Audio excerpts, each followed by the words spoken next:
So welcome for joining us this evening. We are reading today Duel in the Dark, which is a very fun play. This is only the second time that we've read it, so we're going to be reading it quite cold, and we've got some new members tonight. A very fun play with a good twist as usual. So enjoy. Well, now this is something like an adventure.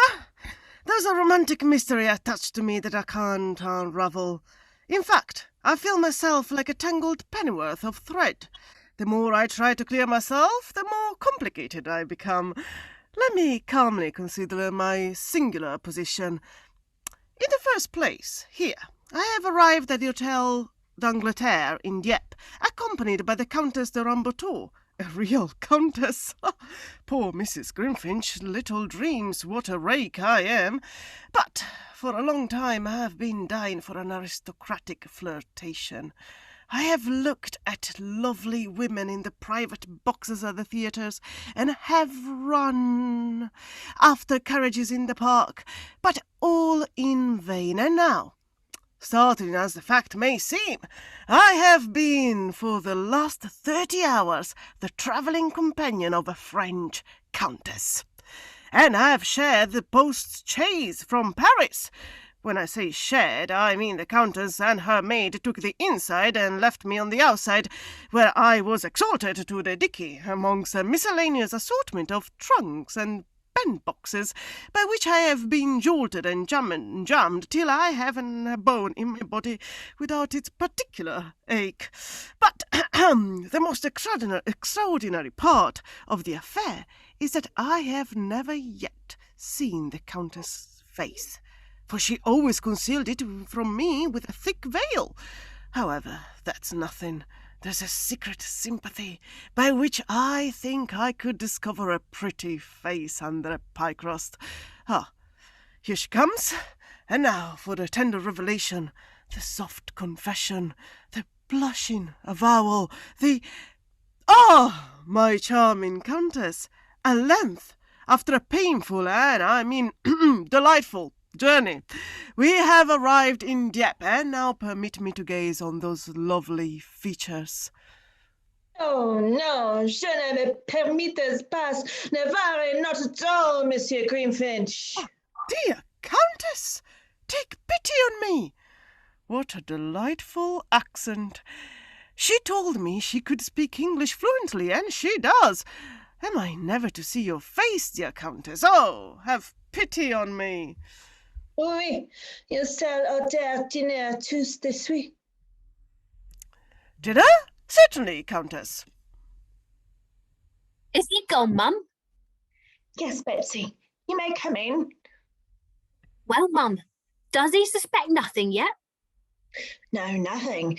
He has not yet seen my face, but if he had, I think this red wig, these spectacles, and this cravat would completely prevent his recognising me. He little thinks, Mum, 'tis his own lawful wife he's running away with instead of a fine foreign countess.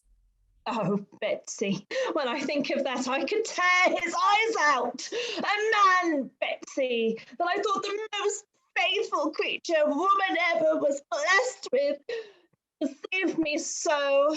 A working model of a husband that I may say I made out of nothing. Oh, Mum, I know what husbands is made of.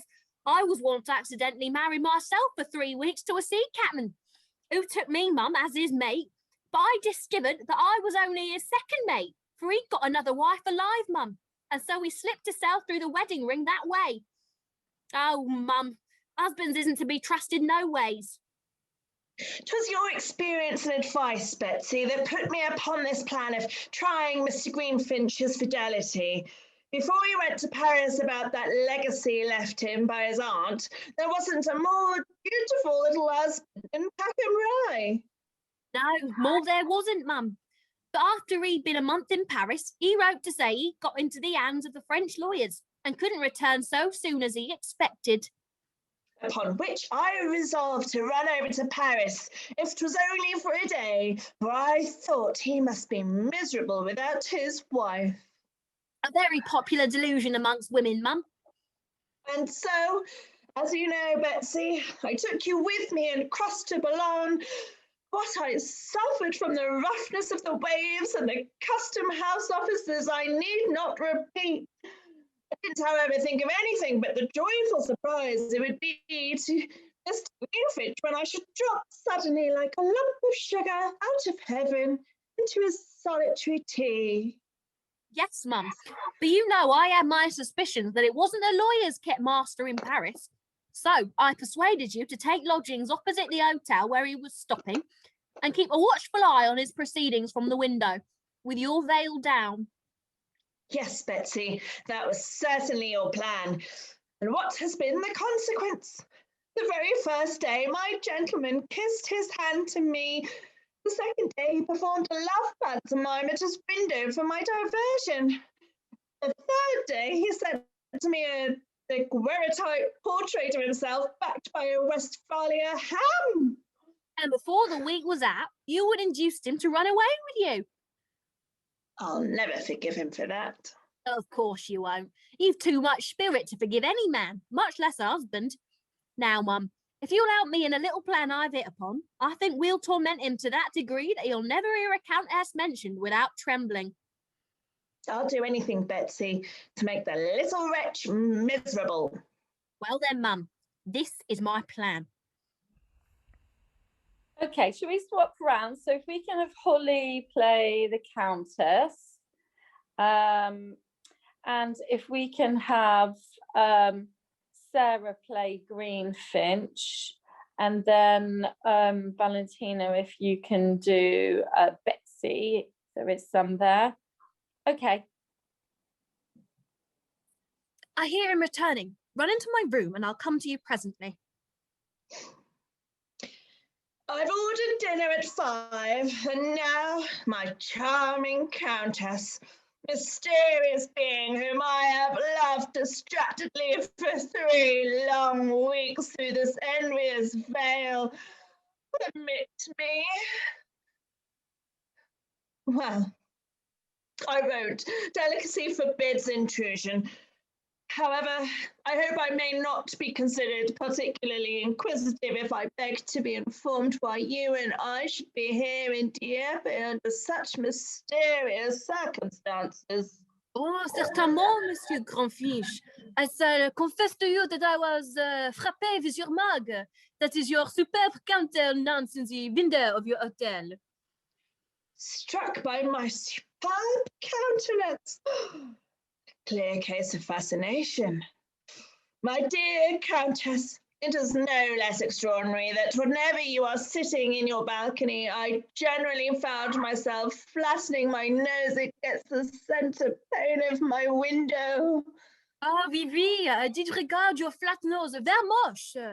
En attendant, it happened I did find myself in a position très embarrassant, a situation of danger. I was in want of a friend, an ami. And you thought of me. Oui, you were at the top of my mind. That is uppermost in my thoughts. Tender confession. And then he wrote to me this clear little note, imagining the indescribable emotion I experienced in my interior when I opened it and read these lines. Interesting stranger, I am not intense to your merits, but circumstances demand secrecy. I shall be wait for you this evening at 9 o'clock in a post carriage outside the Barrière d'Enfer. Pauline, Countess de Ramberton. I listened according to the barrier at the hour named. There I did attend, as was a point. Yes, but instead of inviting me to take a seat beside you, I was lifted by 2 fellows whose muscular developments forbade any opposition on my part into the dicky of the carriage. The postilion cracked his whip, away we started, and that is all I know about the affair. I fear I have trespassed your complaisance, your what you call spoony disposition. That is your good nature. Countess, my good nature is public property like Kennington Common. You can't trespass on it. Is there any way I could be serviceable to you? There is one other little thing.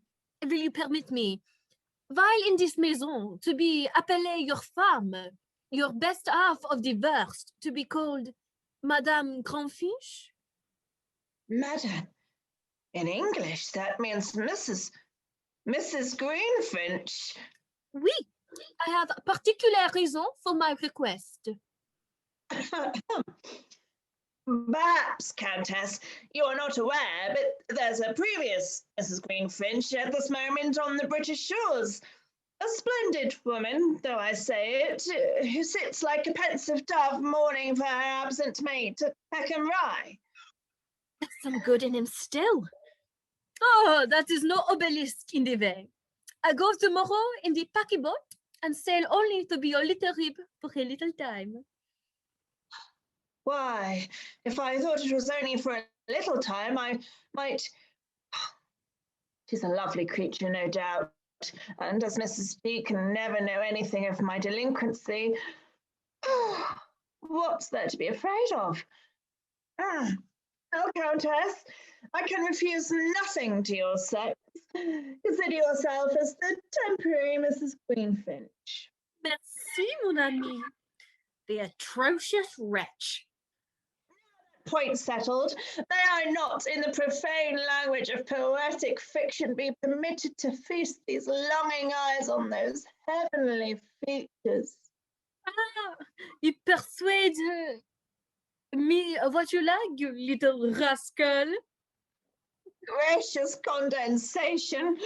So from the face of heaven the cloud withdraws and the face of heaven.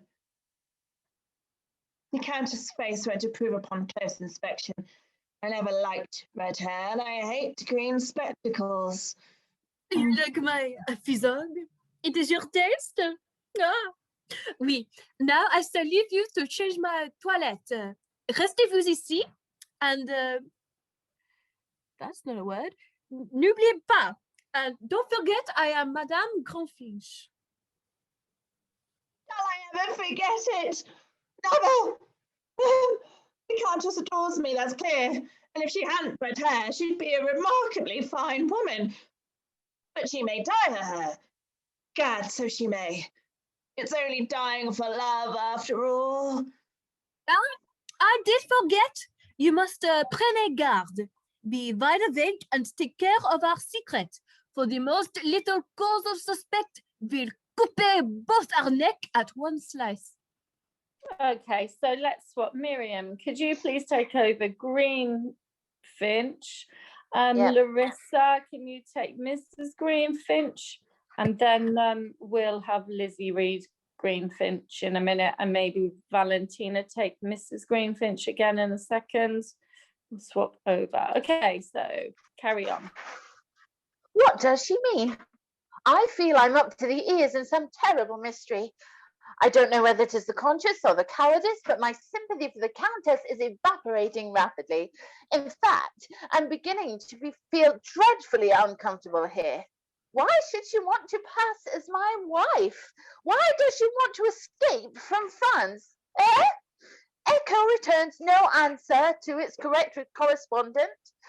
Ha! Here's her basket. She has forgotten. Perhaps it may contain something to clear up this mystery. Bless me, 'tis very heavy for its size. What can she have in it? 'Tis not a smelling bottle, nor it can't be a case of razors. Countesses don't usually shave. I shouldn't wonder if it was... No, it's... What is it then? Oh, a pistol! Oh dear, there's more in this than meets the eye. Why does she travel with these deadly weapons? Horrid thought flashes across from tortured brain. Perhaps she's Abdul Qaeda in disguise. Oh, more horrible still, she may be a female bandit intending to make me her unsuspecting victim. Murder me, perhaps intending to make me her... murder me in my sleep. She looks Oh, Lord. I'll go this moment and inform the police. Stop! Ah! I have rendezvous. Oh, I merely, you perceive I was, You was go to betray me. May you perceive this little machine? oh, distinctly, Countess. Madame Greenfinch. I beg your pardon, Madam Greenfinch. Pray, oblige me by pointing the other end of that article this way. Commonly weak head. I couldn't understand anything from that quarter. Point grande, then how you betrayed the confidence I have put into you. What confidence? I haven't the most distant idea of the object for which I have been brought here. Then I shall whisper at your ear that you are flying from what do you mean? Me? A greenfinch? Flying from justice? Good gracious, what do you mean? Écoutez, no, the police break in on your meeting. The officer seized me to take me to court. And what did you do? Bang! Shoot him through the knob, then 1, 2, 3, jump out of the window. Shot a police officer? I'm paralyzed. They have offered large reward for my take, but if I voyage as your femme, I may escape both away. Aye, but if they are catch, they will die nobly, oui? Mon grand finch, on the same scaffold together, they will up the twig. Her English is not very elegant, but it's very expressive. I feel the guillotine hanging over me. I shall be sent back to Bacchae a head shorter than I left it. And 'tis theirs bien, that your safety as well as mine depends on your taisez-vous. Remember that from my chamber there I can watch and écoute all that sails past there. Then, if you go to split, I'll say, sew you up, bang. Comprenez-vous? Yes, I comprenez-vous. My safety depends on my taisez-vous. What a dreadful situation is mine. If this is having an aristocratic flirtation, I don't care how soon I get democratic in my perchance again. This terrible countess is a perfect masked battery. I should wonder if she has a Colt revolver inside her parasol, and that a cartouche box did duty for a certain popular appendix to the female figure. I declare, I feel quite nervous and agitated. I'll go and smoke a cigar in the garden. Ha! I wish they may ever catch me running away with the Countess again. All clear, Mum? He's smoking his cigar in the garden. Now, here I lays the trap that's to catch him. Your trunk with your address upon it. So that's when he sees it. He may be aware that I am here in my proper person. Exactly, Mum. And as there's a way by passage at the back of the hotel from your room there to this apartment onto the other side, nothing can be easier than to come out of the door as the Countess and out of that door as Mrs. Greenfinch, according as your game goes. I understand perfectly, but I see him returning. Let's get away. Okay, so we change again then to is it Valentina, Mrs. Greenfinch, Lizzie, Mr. Greenfinch, and then Sarah if Betsy comes up. Okay, off we go. Whew. There's nothing like a cigar of puffing away. Oh, I feel a deal more composed now. Cooler and more determined. Oh, Oh, I've been bracing up my courage by repeating the heroic maxim. The brave man dies many times. A coward never dies at all. Stay. I don't believe I've got it right. But it doesn't matter. What's here? A trunk. Bless me. That's brown leather, familiar to me. Here's the owner's address on a card. Mrs. Greenfinch, passenger.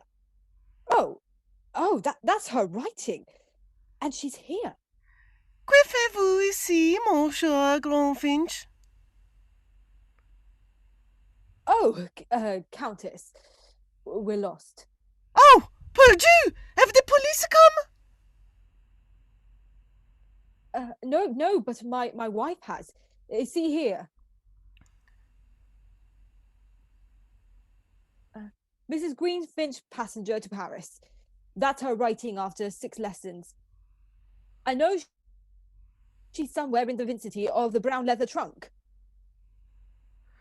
And bien, you know that a man can have but one wife at one time. The law, its wisdom and great mercy say so. Jasmine, I'm it. You?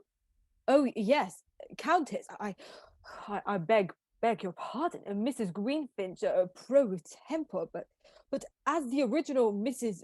Greenfinch has turned up unexpectedly, what am I to do? Now I'll prove him.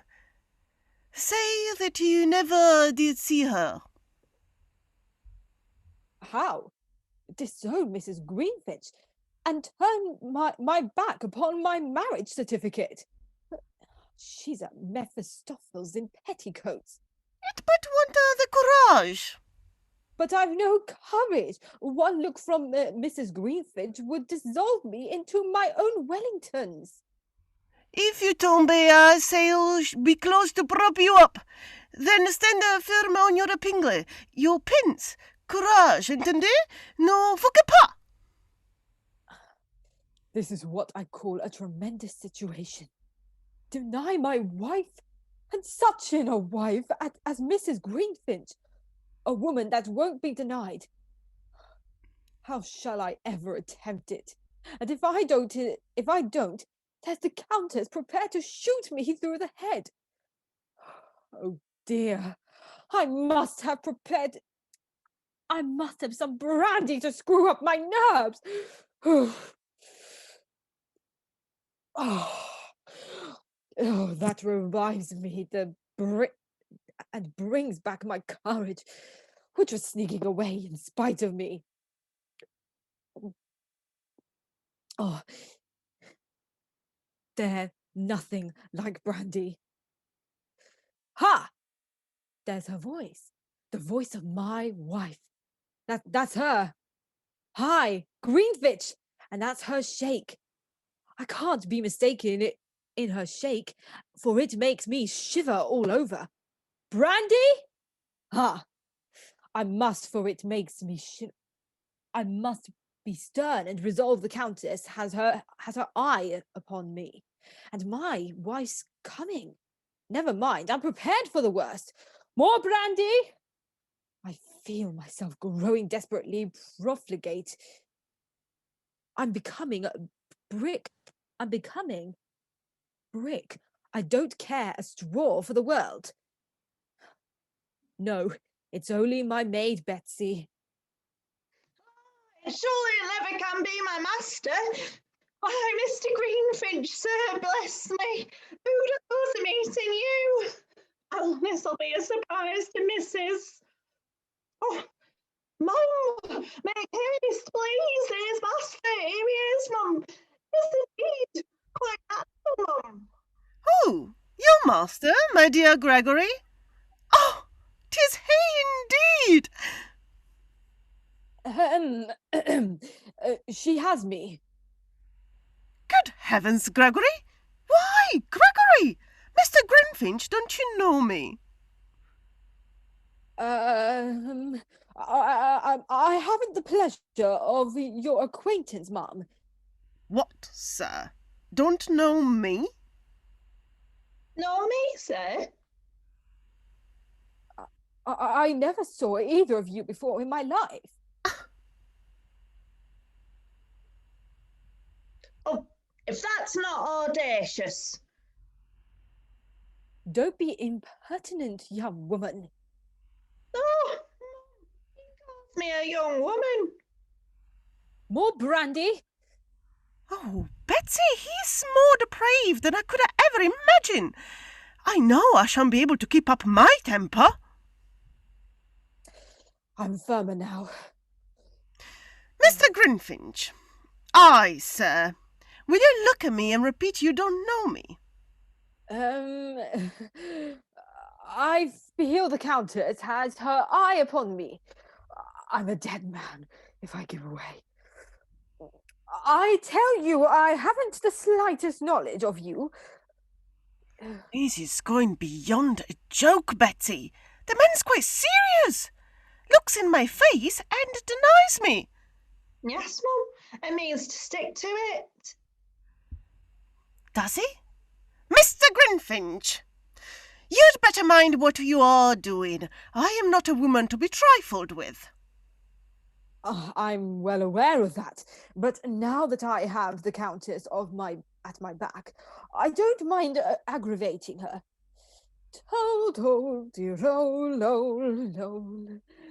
Mr. Grinfinch, That's my name, madam. answer me one question, sir, plainly and distinctly. Am I, or am I not, your wife? Plainly and distinctly, then no.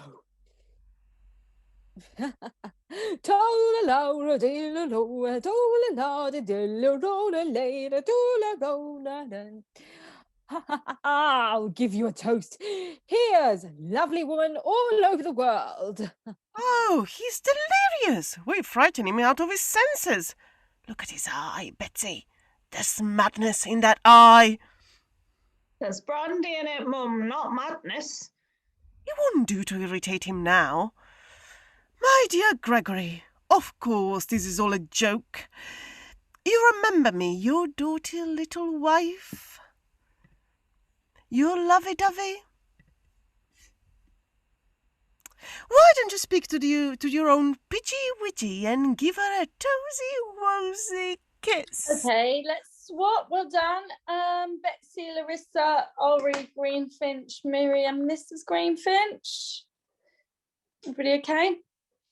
Yeah. Oh, this is too much for a husband's feelings. Please, don't talk that way. You don't know me. I'm a domestic fiend, doomed for a certain time to walk this earth in patent leather boots. Farewell. Farewell forever. Gregory, stop. I must follow him, Betsy, or he'll do himself an injury. La, Mum, he's not mad enough for that yet. Don't think of following him, or you'll spoil all we've done. He's not half punished yet. Well, if you think so, 'tis my duty as a wife not to spare him. Of course it is, Mum. I've the plan all cut out of my head. You've got a suit of master's clothes in that trunk, Mum. Yes, Betsy, his new suit that he forgot to take with him to Paris. I meant to surprise him with it. And so you shall, Mum. Come with me, and I'll show you how. Where is she? Gone? Oh, I should not wonder if I had killed her. I knew my brutal conduct was broken her fragile heart. She could never survive my base desertion, never. She has perished like a tender flower, and I, wretch, I have assigned an angel. Where's my tempter? Where is the Countess, the destroyer of my happiness? She must instantly release me from my horrible compact. I cannot bear a great deal, but by my constitution is sinking rapidly. under 2 wives. Countess, I beg your pardon. Hey, Countess, where can she be? Countess, she's gone. She's certainly not there now. I could take advantage of her absence to speak a few words to the original Mrs. G, if the poor thing survives. That's her room. I'll venture to all hazards. Maria Jane? Maria Jane, hist. My dear, 'tis me, my dear, your loving greenfinch. Hist, Maria Jane. She don't hear me, or she won't answer. Mr. G, Maria Jane, 'tis your unfortunate greenfinch. Well, sir, what may you want? Hush, don't speak so loud. Is your mistress in her room? I'm not so sure. Can't be certain till I ask her. I must speak with her instantly. What name shall I say? Name? Is this woman mad? Go tell her that I'm come to explain all. All what, sir? All. She knows. You know. Can't say I do, sir. I am sure I never set eyes on your face before. Oh, don't be stupid. Let me pass. I must speak with my wife. Your wife? A pretty imperent fellow you are. I, your wife, indeed. Keep your distance. I don't allow these liberties. But my Betsy. Your Betsy? Come, I like that. I'd have you know, sir, my name's Elizabeth. Never mind your name. I must go in. Oh, very well. If you must, you must. But mind, I tell you, my mistress is not alone. Hey? What do you say? Not alone? Who is with her? Who should she have but a gentleman? Stop, my wife? A gentleman in her room? There? And I, her husband, here? What does it mean? A horrid suspicion fills my mind. Oh, my head. I thought so. I see you're dreadfully intoxicated. You'd better go to bed, do. You'll be ashamed of yourself in the morning. I've never seen a gentleman so drunk in my life. Never. Go to Lyde, I advise you. Go to the devil. I'll penetrate this horrible mystery and know the worst at once. Then you may depend on having your bones broken. Bones? I have no bones. I'm all iron adamant. I'll find this villain. I know, a destroyer of my peace. Who is he? Where is he? What is he? Here he is, sir, to answer for himself. Oh!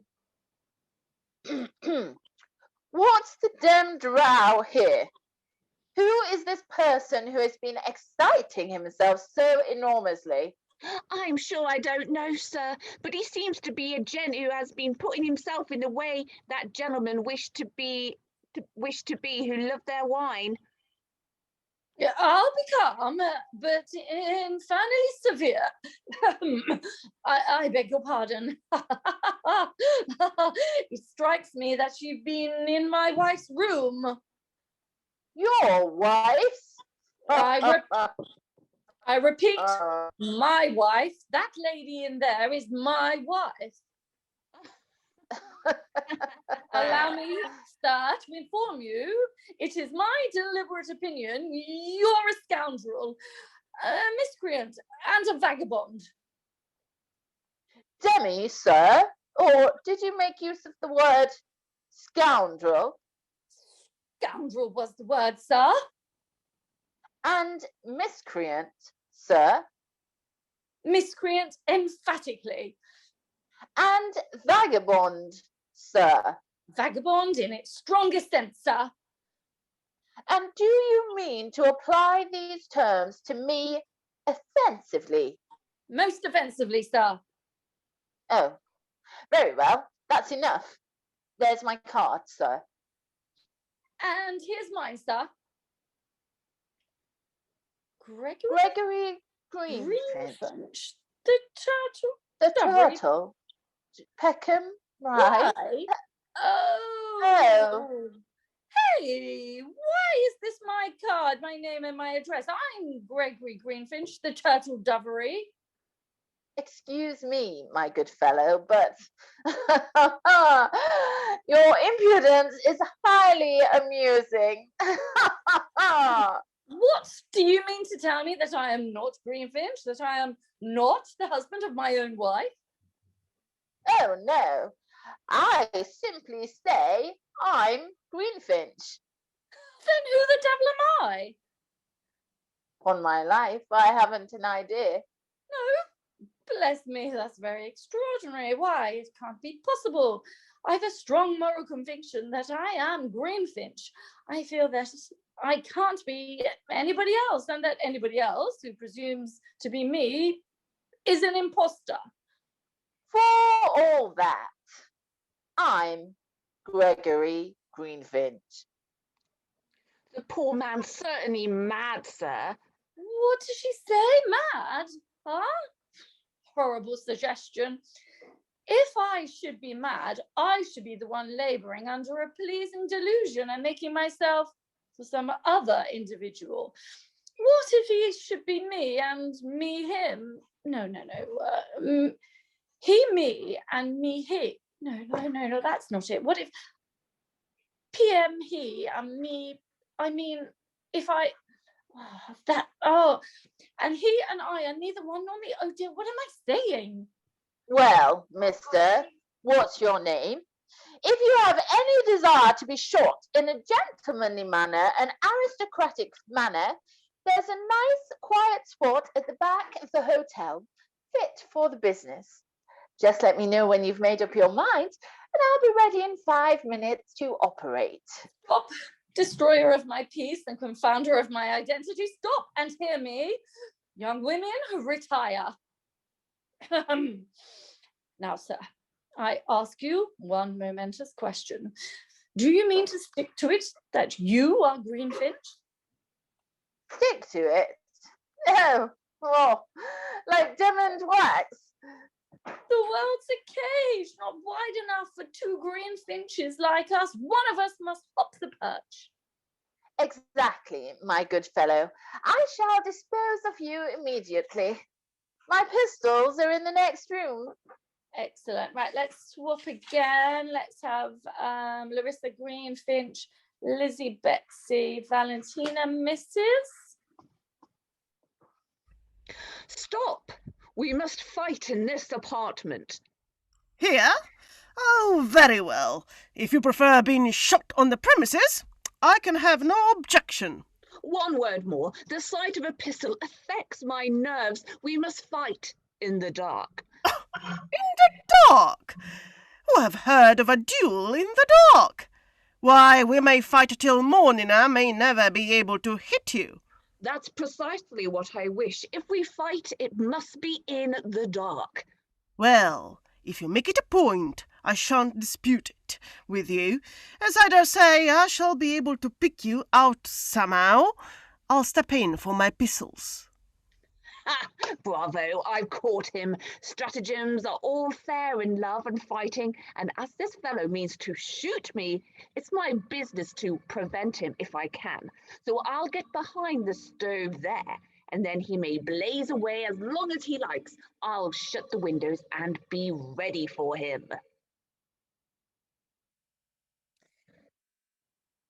Here are the pistols, ma'am. You're quite sure they can do no harm? Oh, you needn't be afraid, ma'am. There's nothing but powder in them. Well, you know what you have to do. Ahem! Oh, you'll come? Yes, miserable man. I've come that you may go. I've got the popguns. Have you? Then mind how you point them this way. Where are you? Here, make haste. What a devil of a hurry you're in. Oh, you shouldn't do that. Not that, I'm afraid, but the sensation is far from pleasant.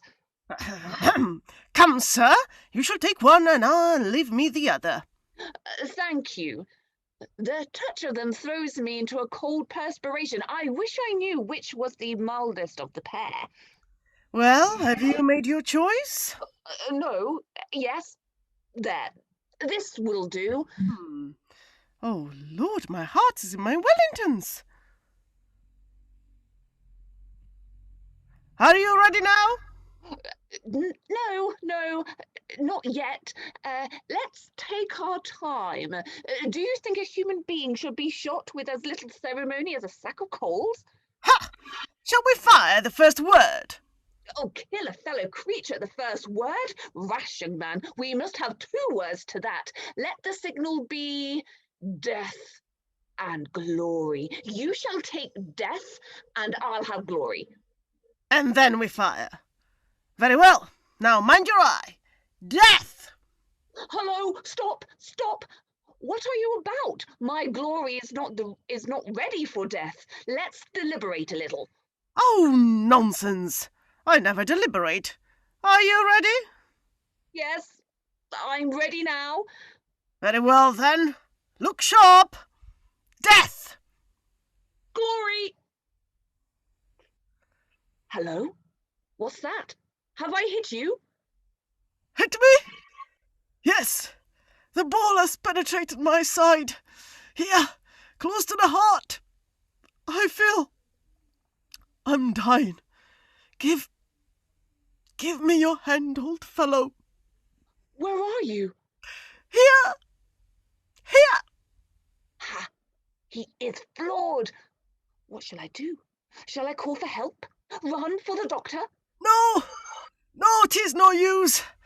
Assist me to my room, will you? Oh, you're a dead shot, Greenfinch. Then I am Greenfinch. You confess it. Yes, you are the original Greenfinch. Goodbye, my boy. I forgive you. But you'll be hanged for my murder if you're caught. Hanged for your murder. You don't mean that. Yes, I do. We fought in the dark, you know. That's murder. And you'll be hanged for it. But you don't mind it. Don't I, though? My good friend, you mustn't think of dying. Consider the fatal consequence to me. Can't help it. It's all over for me. Goodbye. Your wife's an angel. And I am... Oh. Okay, great, cool. Can we please swap? Holly, can you please read Mrs. Greenfinch, Lizzie Greenfinch, Officer Sarah, and I'll read Betsy if that's all right from here. Just to double check, I'm Greenfinch, right? Who said that, Lizzie? It was me, yeah. Yes, yeah. Cool. Good gracious, what do you mean? Hello? Did I skip someone's line or? No. Oh, okay, right. Right.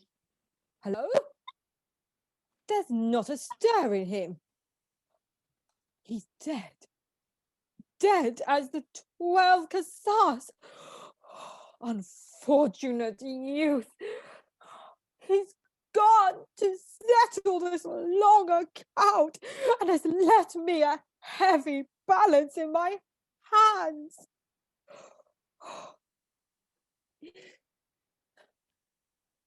What to be done now? I know. I'll conceal him in the bedroom here. Bless me. What's that? Something dreadful, I'm sure. Oh, Lord, my knees are sinking under me. I am strength to move a step further. How this chair, providential thought. Oh, I'll cover him up. I'll cover him up in it. Now I'll make the coroner's inquest of myself and sit upon the victim's body. Ha! What a dreadful position is mine. There, again. Oh, sir! Mr. Greenfinch, are you there? Which Greenfinch does she mean? Oh, sir! Oh, my poor mistress! My poor mistress, dear mistress. What? Oh, her, Betsy? It's a shocking story, sir, but there was no use concealing it. The young gentleman you quarrelled with was my mistress's cousin, little Charlie Bates, that you've often heard her speak of. Her cousin? Yes, indeed, sir. When you sent me out of the room, I made bold to listen, and hearing both of you agree to fight a duel, I ran and told my mistress. Proceed, Betsy, proceed. Well, sir, though you have behaved shockingly to her, she tried to prevent mischief, but sir, she had only reached that door and she was trying to see what was going forward between you when bang, bang goes two pistols and the bullet went right through the keyhole into my mistress's eye. Betsy, support me. With her last breath, she sent you to her blessing, sir, and the key of this tea caddy. Sweet, careful martyr. What a shock this will be to poor Master Charlie, sir. Nothing. Dead. You haven't gone and shot him, have you? Nothing can shock him now. Betsy, we have all our destinies. It's my fate to be an involuntary monster. I'm pursued by a female demon. Fish! Confish! Okay, let's swap. Okay, so let's have Valentina pick up Greenfinch, please. All right. Ha! She's there again! The Countess! The demon! She calls me. Oh, I've locked her in, and now to bolt to the antipodes! What's that? Open in the name of the law! The law? Then it's all over with me! Open the door, Betsy! Your name is Greenfinch. Gregory Greenfinch is my name. England is my nation. Silence. I am in pursuit of... The Countess de Rombato? Right. I see you know her. I arrest you as her accomplice. And I charge him with being the murderer of his innocent wife and her cousin. Under extenuating circumstances, I protest. Silence. Criminal. Let search be made for his victims. Stop! She's there! The demon! Don't! My last moment is come. What is all this, my dear Confish? You can answer for me that. I am your wife. Am I not your wife? No, I'll be damned if you are. I'll stand it no longer. I don't know you. Don't know me? Don't know your own Maria Jane? Mary? Oh, my wife! Why, you're not shot! You haven't got a bullet in your eye! No, my dear, I've nothing in my eye but a foolish little husband, whom I followed to Paris, and under the disguise of a countess. Inveigled to Dieppe. I understand. You wanted to prove my constancy, and I've come out of the fire like a brick. Why, do you think I could ever have been attracted to you if there had not been a mysterious affinity between us? Never. My heart told me privately you were my Maria Jane. I knew you by sympathy. And my cousin Charlie, too? Oh, don't mention him. He lies there, a gory corpse beneath that cloak. Aha! Am I dreaming? He's not there. No, because he's here. Damn. If you want to be shot in a gentlemanly and artistic manner, I'm your man. Hey, death and glory, old fellow. You're a dead shot, Greenfinch. What? Your cousin Charlie yourself? Of course I am. It was a plan of Betsy's and mine to punish you. The pistols were loaded with powder. The gendarme is only the waiter. And as no harm has been done... I hope you'll forgive us, Susan. You'll forgive me. Forgive you? I'm so happy I'll forgive the whole world. Pity the feelings of a poor young man whose trembling tongue... Pray you hold it if you can. They don't want pathos. Try to make them smile. Do it for you. Something in this style. Confiding wives with husbands prone to roam. They'll hold the check string when they stray from home. Forbid the latchkey, and if wanting aid, be sure to be attended by your maid. And husbands, when you follow lovely creatures, avoid all sympathy with hidden features, and warned by how the present matter stands, I'll leave my case completely in your hands. Thank you for joining us. Subscribe to see our future productions and readings. Thank you.